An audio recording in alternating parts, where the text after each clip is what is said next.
সোমবার বিকেলে ভারতের গাজিয়াবাদের হিন্দন বিমান ঘাঁটিতে পৌঁছেন ক্ষমতাচ্যুত শেখ হাসিনা। সেখান থেকে লন্ডনের উদ্দেশ্যে যাওয়ার কথা ছিল তার। এ বিষয়ে আরও জানাতে আমাদের সাথে যুক্ত হচ্ছেন কলকাতার প্রতিনিধি সুকান্ত চট্টোপাধ্যায়। সুকান্ত, একটু জানাবেন শেখ হাসিনার অবস্থান নিয়ে নিশ্চিত কিছু তথ্য জানা গেছে কিনা, তিনি লন্ডনের উদ্দেশ্যে যাত্রা করেছেন কিনা, এ বিষয়ে কি কি তথ্য আপনার কাছে আছে যদি একটু জানাতেন।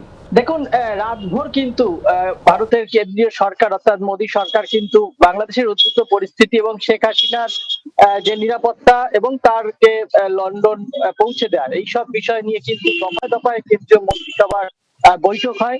গতকাল গভীর রাতে প্রধানমন্ত্রী নরেন্দ্র মোদীর নেতৃত্বে কেন্দ্রীয় স্বরাষ্ট্রমন্ত্রী অমিত শাহ, বিদেশমন্ত্রী জয়শঙ্কর এবং প্রতিরক্ষা মন্ত্রী রাজনাথ সিং এর তত্ত্বাবধানে কিন্তু একটি জরুরি বৈঠক হয় এবং সেখানে উপস্থিত ছিলেন জাতীয় নিরাপত্তা পরিষদের উপদেষ্টা অজিত ডোভাল।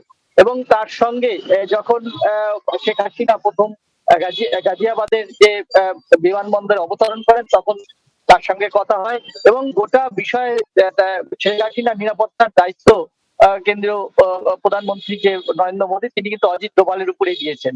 এবং সর্বশেষ পরিস্থিতি যেহেতু বাংলাদেশে প্রচুর ভারতীয় যে ছাত্রছাত্রী যারা পড়তে গিয়েছেন এবং ব্যবসায়িক কাজে যারা আটকে পড়েছেন, এমন প্রায় 11 থেকে 12,000 মানুষ রয়েছেন, তাদেরকে দেশে ফিরিয়ে নিয়ে আসার কিন্তু জন্য কিছুক্ষণ আগেই কিন্তু দিল্লিতে জরুরি ভিত্তিতে সর্বদলীয় বৈঠক বসেছে এবং সেখানে রাহুল গান্ধী থেকে শুরু করে সমস্ত দলের তৃণমূলের সুদীপ বন্দ্যোপাধ্যায় এবং কেন্দ্রীয় স্বরাষ্ট্রমন্ত্রী থেকে শুরু করে সবাই কিন্তু রয়েছেন যে সুস্থভাবে তাদেরকে দেশে ফেরানো এবং বাংলাদেশের উদ্ভূত পরিস্থিতি নজর রাখাই কিন্তু এখন এই সর্বদলীয় বৈঠকের সিদ্ধান্ত।